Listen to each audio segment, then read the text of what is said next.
This is Lake Okeechobee, and in recent years it has been subjected to some of the worst polluted runoff in Florida history.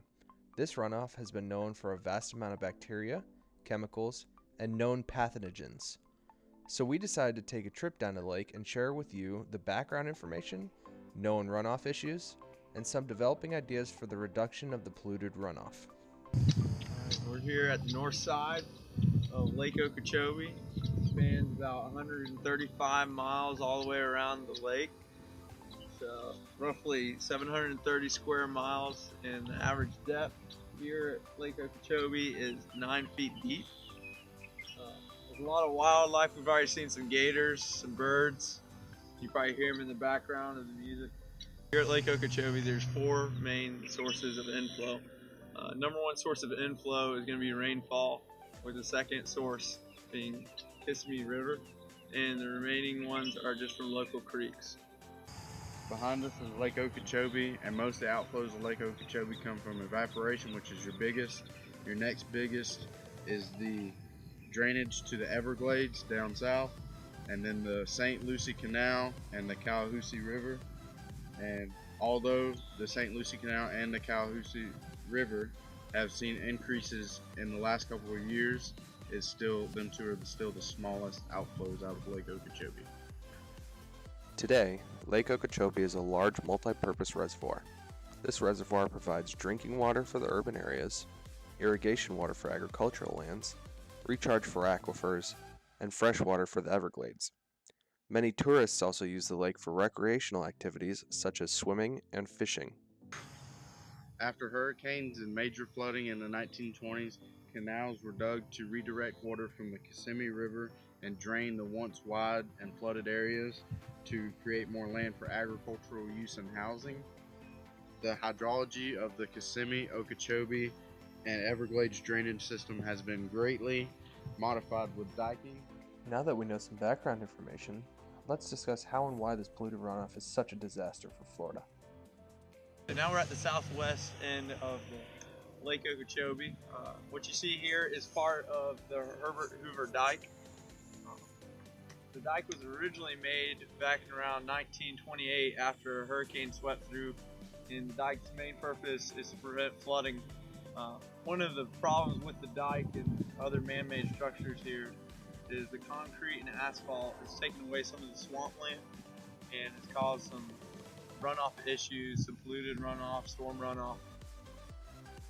So as we already know, down here in Lake Okeechobee, the surface runoff seems to be a big issue.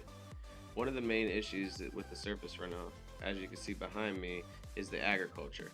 A lot of agriculture spreads all throughout Lake Okeechobee and the surrounding areas. So we have agriculture affecting the surface runoff, we have urban areas, we have a landfill that is on the north side of Lake Okeechobee that also affects the surface runoff, and it's all being discharged into Lake Okeechobee. These discharges contain many toxic chemicals such as phosphorus, heavy metals, human waste, pathogens, and others. The major agricultural surface water runoff issue that faces Lake Okeechobee is when the farms south of the lake flood. Major agricultural companies that own these farms step in and perform a process which is called back pumping.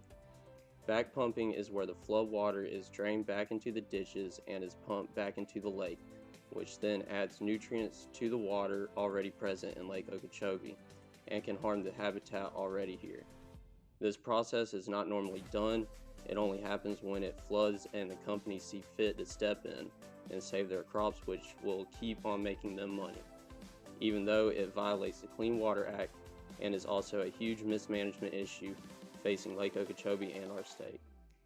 One of the main worries of all the runoff is that it's creating new algae and spreading the algae that is already there, which is a process called eutrophication. The algae reduces oxygen in the lake, which can kill marine species, most notably fish. That's what everybody knows of. This algae is also absorbent, so when pollutants enter the lake, the algae absorbs them and carries them a long distance and either redistributes them in another large area of water or along a shoreline, which can be detrimental to all the marine species in south central Florida. Target phosphorus level for the lake is 105 metric tons a year. Last year, the lake received 450 metric tons. Currently, the members of the EPA headquarters in Florida are trying to find a way to allow farmers to continue with their normal process, but are finding the task almost impossible. There's several different problems that can come from the poor quality of water due to runoff. One of the problems could be liver infection. Other problems are heart infections, problems with the heart. And then sadly, there's also problems with infants having deathly diseases as they're being born just because of poor water quality. Great things about the state of Florida is all the beautiful water throughout the state, through the beaches and also, of course, Lake Okeechobee. But one of the problems with Lake Okeechobee is the runoff that we encounter. It also pollutes the water in the Gulf Coast and the surrounding beaches. The problem with that is definitely quality of water, but also economically it impacts not just South Florida, but really the whole state of Florida. It can be a problem. Now that we know more about the runoff, we asked some locals what they believe should be done about the issue.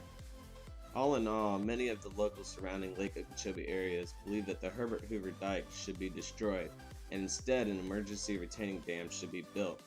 Surface runoff has been a major issue down here for many years. Surface runoff pollutants cause tens of billions of dollars in damages, and relief and reduction is said to take over 30 years.